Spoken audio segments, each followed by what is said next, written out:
Turning Tides is an Antiks Entertainment production. You can find the show on social media at the Turning Tides Podcast on Facebook, Instagram, Threads, and YouTube, and at Turning Tides Pod on Bluesky and Mastodon. For more information, or if you're interested in sponsoring the podcast or collaborating, please contact us at the Turning Tides Podcast at gmail.com. Thank you.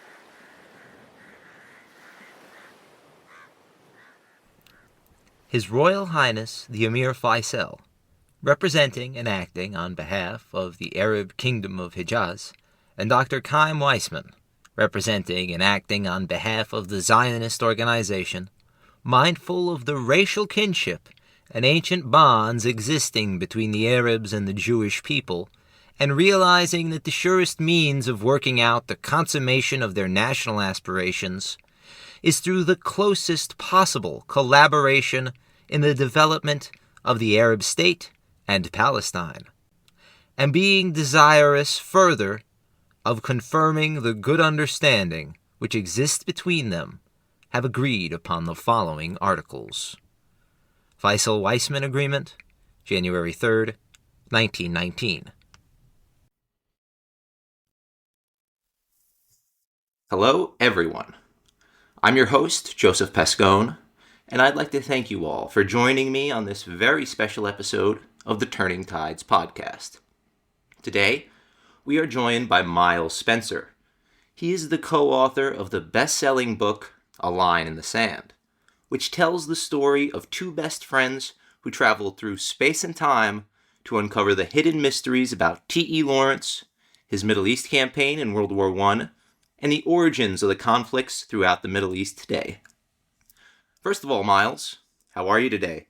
And would you like a minute to tell us a little bit more about yourself and your book? Sure, Joseph. I'm doing just fine, thank you. Greenwich, Connecticut today, and it is cold as heck. We had some actual snow first time for the winter, so all good. Looks pretty. Probably different than Vegas. By way of background, I guess I'm just a curious guy from Pittsburgh, Pennsylvania, that wandered a long way from home. My early years were spent there. I guess perhaps a Midwestern sensibility and work ethic, if that actually exists. I went to the East Coast for schooling and developed quite an interest in history because of a few very influential teachers. I'll tell you more about that later.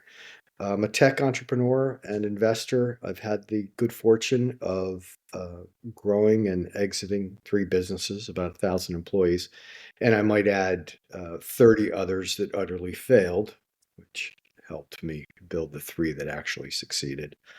I'm a dad of 2 nutty kids, and I also like to paint and swim and do wild adventures with my friends. But we'll talk more about that later, I'm sure. So that's about me in a nutshell. I like Dijon mustard. Dijon mustard, yeah. Classy, elite flavoring. So, the first thing anyone notices when they read your book, which is fantastic, by the way, is your immense wealth of historical knowledge. And you mentioned we were going to talk about this. What was the catalyst that sort of started this whole interest in history? Well, first of all, I'm not a historian.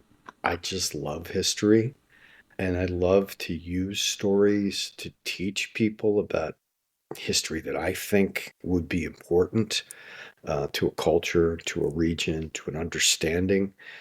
And so with that out of the way, when I got to boarding school in my teenage years, there were a few professors. The one that comes to mind is G. Edmondson Maddox. Now, once again, it's important to be a great storyteller, perhaps when you're teaching history to sleepy boys in the afternoon in Connecticut. So anyways, Mr. Maddox, as we would call him, walked into my Roman history class because my Roman history teacher had to take a phone call or something.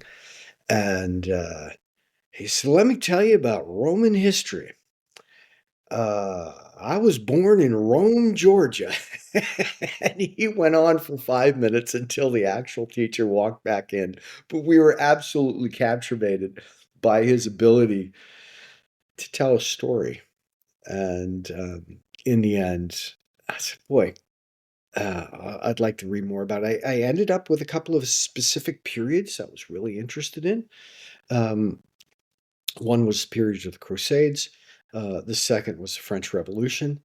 And then the period between the First and Second World War. My father also had those interests, and my grandfather fought in one of those wars. Several of my uncles fought in the world wars of the 20th century.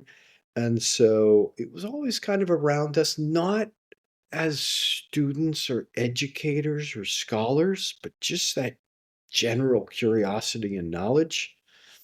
That's my history chops. Yeah, that makes perfect sense. And I think that's how a lot of people approach it. There's that, I think it's Cicero who said it. He says, anyone who doesn't understand what happened before they were born is forever doomed to be a child. And that's one of the reasons I study history is that I just don't want to feel like an infant when confronted with these major world obstacles. I don't want to just be blindsided by it. I want to have some recollection of it and be able to explain it to my parents. And sometimes they call me and they'll be like, "Joe, can you please explain this to us? We don't really understand it." And I'm like, "Okay, let's strap in, guys. It's 800 years ago." Anyways.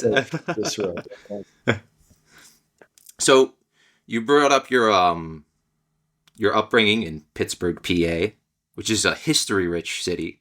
Did this have, I mean, obviously this had an effect on your worldview today and your outlook on history? You know, I'd love to say that was true, but the history that I learned in Pittsburgh at the time I was growing up was that of the Steelers and the Pirates. And that was about it. I later learned that, look, it was the where U.S. Steel was created, it's where a great amount of wealth was created. Some great art collectors, which I later became interested in, whether that was Frick or Carnegie. That the fact that I was seeing most of that artwork in New York City, but the wealth that created it and the wealth that was created that allowed them to purchase it was created in Pittsburgh was all kind of very interesting to me.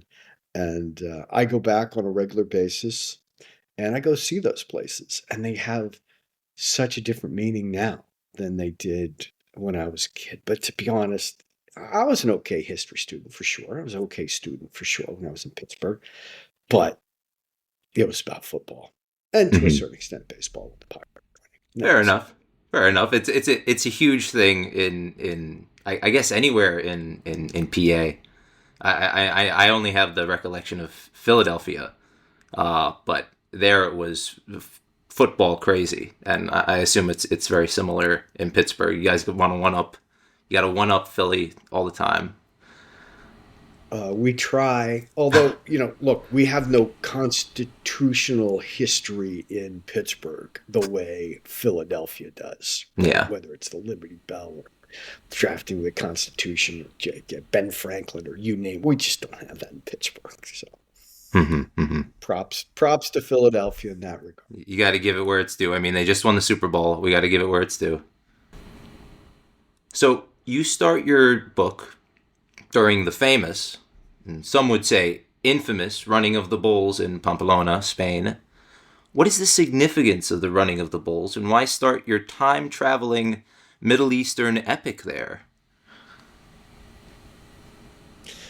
Well, every book has to start somewhere, I guess. I mean, Indiana Jones and starts things in Hong Kong and ends up in Peru.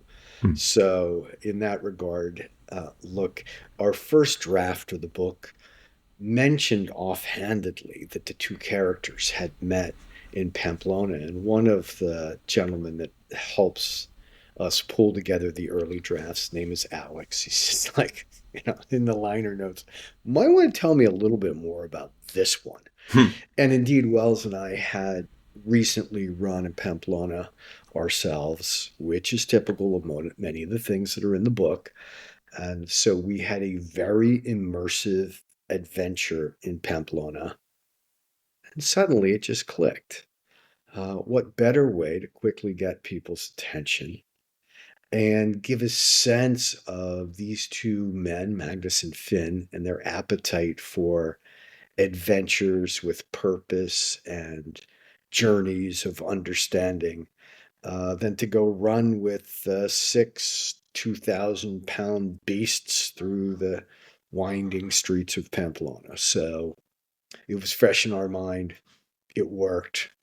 And there you have it. Has not all that much to do with the Middle East, but neither does, Oxford or London or Paris until you dig underneath and you realize that a lot of those places have a lot to do with colonial lands far, far away. Definitely true. And just a follow-up question real quick. Were you actually gored by a bull in Spain? I was not gored by a bull in Spain, but the dehiscence, which is referred to in that book, is actually an injury I have sustained. That was 260 stitches for me. And I have the scar there and other places to prove it. So, no, Wells and I did run from Ayuntamiento, which is the first turn, through Mercaderes to Dead Man's Turn, where I cut behind the bulls. But they did not catch their horn on me. And I did witness some unfortunates in front of us on the long stretch, which is basically the safer stretch. And I did get into the ring at the end. So everything but the injury on that day, I experienced the injury on a different day. And you sort of answered this question already, but just to confirm it, one can't help but notice when they look into information on you and Mr. Wells that there are certain similarities between you two and the two characters in your books. How similar are you two, and how do you diverge? Extremely is the way I would answer. Well, first of all, this is all based on a true story, right? As they say. And so when I look at the differences of our real characters in Magnus and Finn, I mean, the first glaring spoiler alert, is we do not actually have in our possession a time traveling device that has been proven to work. However, we're working on it. We did not have any rockets fired at a Dassault Falcon jet that we were in over Lebanon. Besides that, there are precious few things in the book that we did not experience ourselves. That's pretty impressive. Wow. So what first got you interested in the Middle East, and with T.E. Lawrence especially? Well, Joseph, it really started with 9/11. And I was just trying to get my head around it. Who, what, where I went. Remember, curious guy from Pennsylvania, right? And I just had no good answers. I was reading and reading, no good answers. No complete answers. No answers that I was willing to just accept some understanding. Most of the answers were tilted in a way. Remember, shock and the response, right? So, well, that's convenient. And thank God Wells was traveling through Connecticut at the time. And he said, "What are you reading?" I said, T.E. Martin, Seven Pillars of Wisdom. "So am I. What did you think?" And he and I both concluded that this was really the one man from the West that had understood the Bedouin culture and was able to translate and share that with the West to any degree. And I found out later that an awful lot of Army personnel stationed on the ground in the Middle East have this book in their backpack. Hmm. So um, Wells and I looked at each other and said, "Well, you know, how? What else do we need to do in order to understand?" And um, the answer was, "Let's go." And so we did. And you got, boots on the ground, you two, in this case, and you literally got to understand the culture and the people and all this, which you detail in your book. And you even detail like recipes and stuff, which I actually made the baba ganoush recipe in your book. It's really amazing. Highly recommend it. Um, I I'm an amateur chef, I guess, and we were among many things that blew us away. There was the cooking, food, and I said, "Well, we've got to put recipes in the book. People really understand." And and so we did. Um, and so I love the fact that people are touched by that, try that, enjoy that. Um, but that was one very important immersive detail that we wanted to include. And what's a better way to understand someone's culture than to try their cuisine and to try the what they eat? It's one of the surest fire ways to sit down with someone from that culture who's made that food and enjoy it with them. I mean, that's really beautiful, and that shows a real transcendence that the human animal possesses. Well, a little extra about the food. We also concluded later, especially in the Middle East, that every time we were negotiating something, every time we needed to get an answer, there was always something cooking on the brazier in the background. And we were never able to get a bite of anything until we concluded with the negotiation. I think it was a negotiation tactic. It's very And clever. I think my low blood sugar played right into it. So um, I tried to bring that out in the book as well. Nice, nice. It definitely comes through all the stuff about the food. It's really great. So one of the more powerful moments in your book is when the two protagonists are sitting with an old Jewish woman, Beba, and you're discussing the 9/11 attacks. Character Magnus says, quote, "This wasn't an attack, it was a counterattack, an act of retribution," unquote. So this line exemplifies an incredibly nuanced grasp of history. Would you be able to give a truncated list of some of the initial attacks against the Middle East by Western powers? Sure. And of course, it's all a matter of perspective, but I would go back to what we call the initial jihad, which was the very fact that it was the Pope that declared the Crusades to be something not only spiritual and religious, but something that um, would be a way for pilgrims to make it to Jerusalem. Yet, any one that they killed on their way, specifically first Jews and then Arabs, they would be absolved of any guilt beforehand. I mean, to me, that's a holy war. Mm. And the Crusaders certainly did prosecute it well. And so, how far do you want to go back? that's 1,000 years. If we go back a little less, perhaps, maybe just a few decades, there was a time in which, during Desert Storm, well, 1 and 2, the United States was defending Kuwait and ostensibly Saudi Arabia from Saddam Hussein. Now, Iraq and Kuwait were at dispute over some shared oil resources when Saddam rolled in. So behind that was Saudi, and not just Saudi, but Aramco.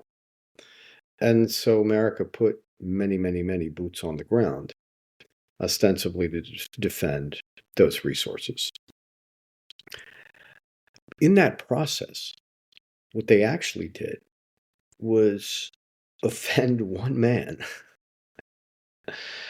And let me tell you how that story played out, because it's not in the book, but from what we understand, look, originally Osama bin Laden, who was a descendant of a very, very wealthy Saudi family based in construction. They built Mecca, by the way. He had gone abroad, actually fought in Afghanistan with the Mujahideen, and became very good at warfare, specifically guerrilla warfare.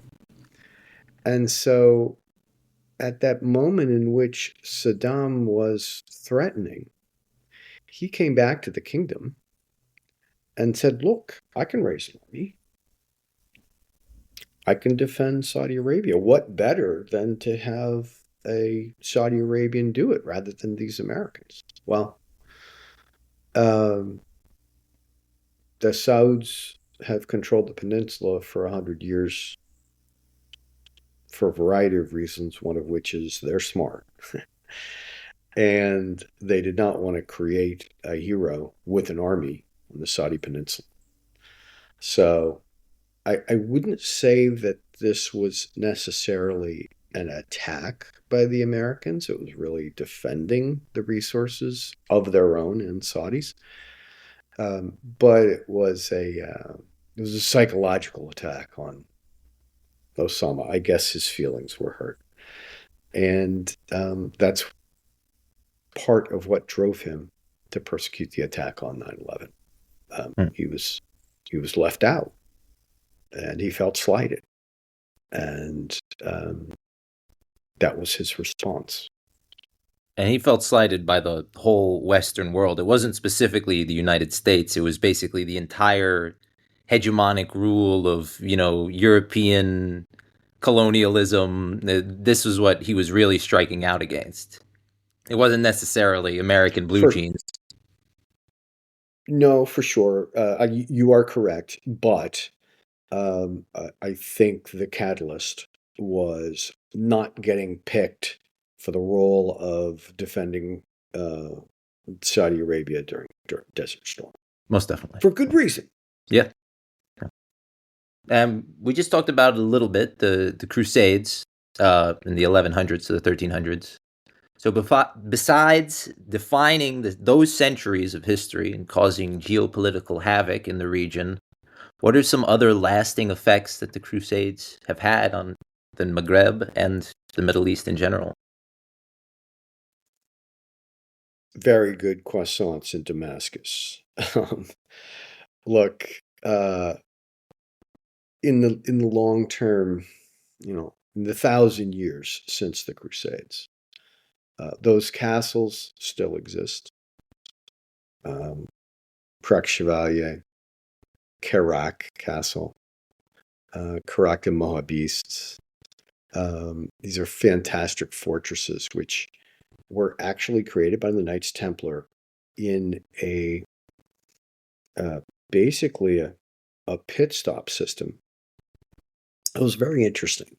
As we were doing our research, you have these nobles in Europe that have been convinced that getting to Jerusalem would be a life's high point. And so they gave their land to the Knights Templar in exchange for room and board all the way to Jerusalem in the form of these castles. So, to a certain extent, the prepaid credit card system was developed at that time by the Crusades. The castles are certainly there. The French language is certainly there. The croissants are certainly there. But what comes to mind when you make that comment is, once again, during the lead up to Desert Storm, I believe it was Desert Storm.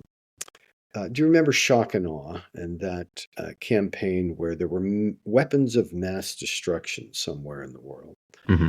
And on the U.S. representation at the United Nations was Colin Powell, some photographs of this, that.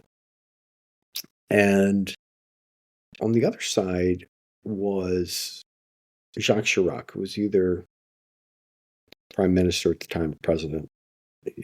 He was originally mayor of Paris, but I think he was probably prime minister or foreign secretary. And he said, look, Americans, very nice, but you don't know this corner of the world. We've been here 1,000 years.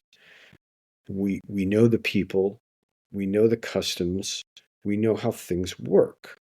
So, to a certain extent, he was saying, slow down. Now, the ultimate irony of that is that during the period covered by our book, France actually never set boots in the Levant.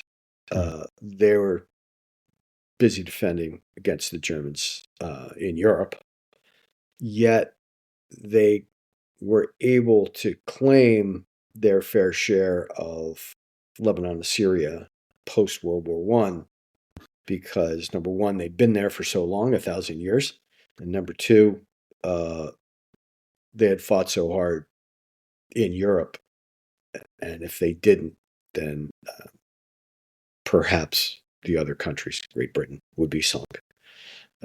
So there was definitely some irony in the fact that Jacques Chirac was claiming that France had been there for a long time, which is true. It's just intermittently, he might have said. Yeah, definitely. So besides the bitter millennial-old conflict between the Christians and Muslims, which we've been talking about, there is a more confined conflict within the Muslim community itself. Besides just religious differences between Shia and Sunni, there are political, cultural, and tribal differences which often lead to sectarian violence of some form or another. This obviously played a huge role in the creation of the modern-day Maghreb and the Middle East. In what ways did the Allied powers, France and Great Britain, ignore these disputes for their own gain? Well, first of all, to your comment about the age-old Christian and Islam conflict, my experience has been that even though there have been military incursions back and forth, there's very little conflict between the people, and the amount of time that we spent with the people was one of commonality and amicable coexistence. So I acknowledge the fact that there are wars, but I would say that perhaps it wasn't the majority of the people that were interested in that. Most Having definitely. said that,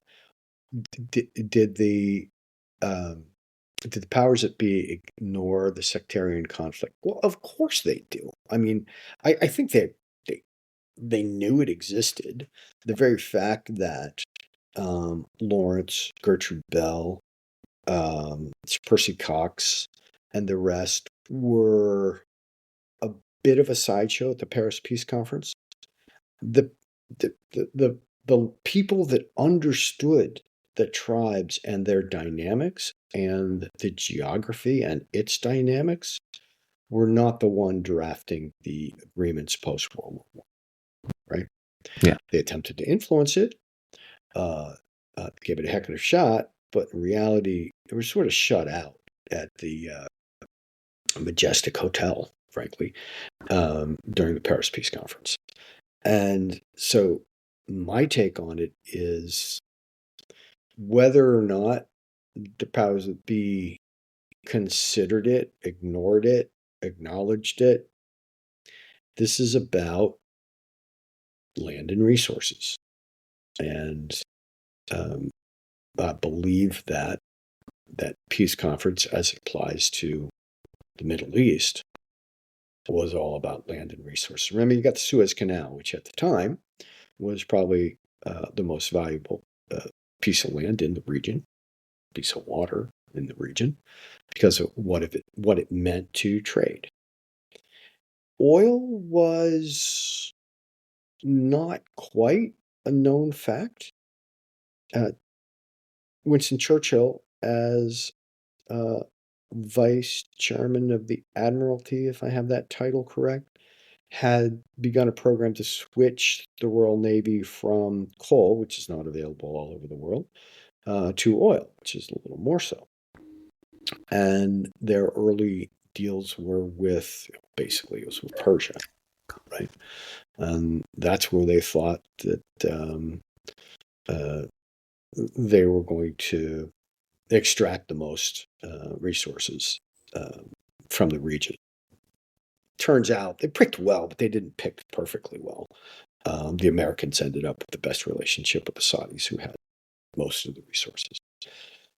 So while I think the powers that be at the time, Paris Peace Conference, the combination of Wilson, Clemenceau, and Lloyd George, probably knew that those tribal frictions existed, but subordinated that in their decisions to higher priorities. And it came back to bite them. Most assuredly. And so, as we're finishing up for today, besides T.E. Lawrence, if you could have a drink with any historical figure, living or dead, who would it be and why? Right. So I thought about this a bit. It's sad I can only pick one. But you can pick a grouping if you'd like.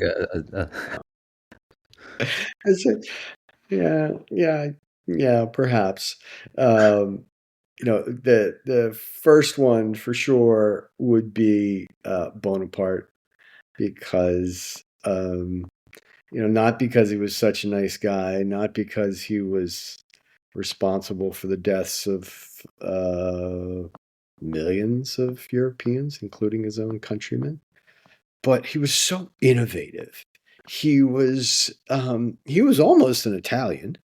Had he been born 2 weeks earlier in Corsica, he would have been Italian. He turned out to be French. Ended up going to the École Militaire because of that, and learned his trade, which was shooting cannons because of that. I don't know where he got his talent for shooting cannons at his own people, which were part of the revolution. But he was also, interestingly enough, he understood, which Lawrence understood as well. He who writes the dispatches controls the news. So when he was getting back from his very unsuccessful campaign in Egypt, he was sending dispatches in on how well he had done. So when he arrived in Paris during the height of the revolution, they were looking for a hero, and he fit the bill.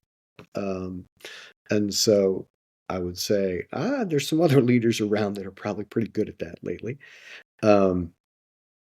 He also was quite a inventor, from what I understand. Sardines in a can, as we know them now, may well have originated from an idea that Napoleon had about preserving protein, preserving fish. So there are many. He is one. And it'd probably be a pretty good dinner. Oh yeah, it would be very, very heavy. You need like an Alka-Seltzer after that. I feel like a lot of heavy sauce and French wine and. Yes, that's for sure. So what's next for you? And will there be a sequel to A Line in the Sand? Uh, Or a prequel? there is. There is. It is already done. Oh my. It is probably due for publication in 2 months. It's called Havana Familia, and it is set in Cuba, which is another colonial object of desire, which both the Spanish and the Americans and the Russians and the mob all wanted to get their hands on. And so Magnus and Finn are back. There are no scenes at Pamplona, but it opens just as exciting. And we have a rip-roaring time in 2016, which was the momentary thaw and the moment of great hope in Havana. And then New Year's Eve 1958, which was peak Havana fun times. That's a very interesting idea for a book. I'm very excited to read that.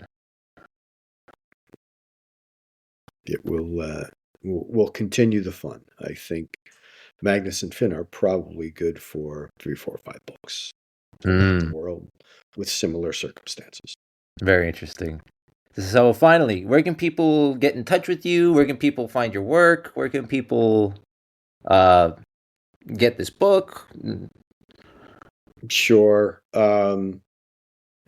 Twitter X Miles Spencer and Instagram Miles to Go. My LinkedIn's not bad if you want to do some business.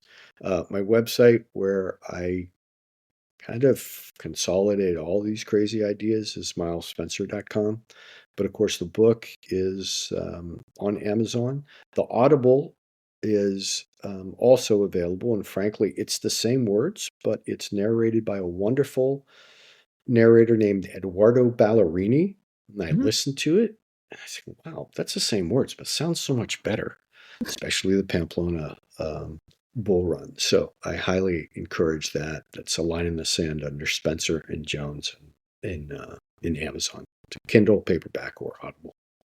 And I highly encourage it to anyone who's interested in history, anyone who's interested in time travel or sci-fi or anything like this. You should pick up this book and you should read it. Well, thank you very much. No problem. And thank you, everyone, for listening. I hope you'll tune in next time. Hi, everyone. Joseph Pascone here. I just wanted to take another quick moment to say thank you to Miles Spencer for being on the show, and thank you all so much for tuning in. Next week, Miles's co-author Wells Jones is going to be on the podcast to give his 2 cents on the very complicated region, which is the Middle East, in order that we can better understand what's going on there from people who have literally been there. Thank you so much again. Have a great day. If you like what you heard today, you can support us by donating on PayPal at Turning Tides Podcast 1. We would also appreciate it if you take the time to rate and review Turning Tides on whatever platform you use to listen, and share the show with your family and friends. It really helps us bring the show to more listeners. Thank you so much for the support, and thanks again for listening.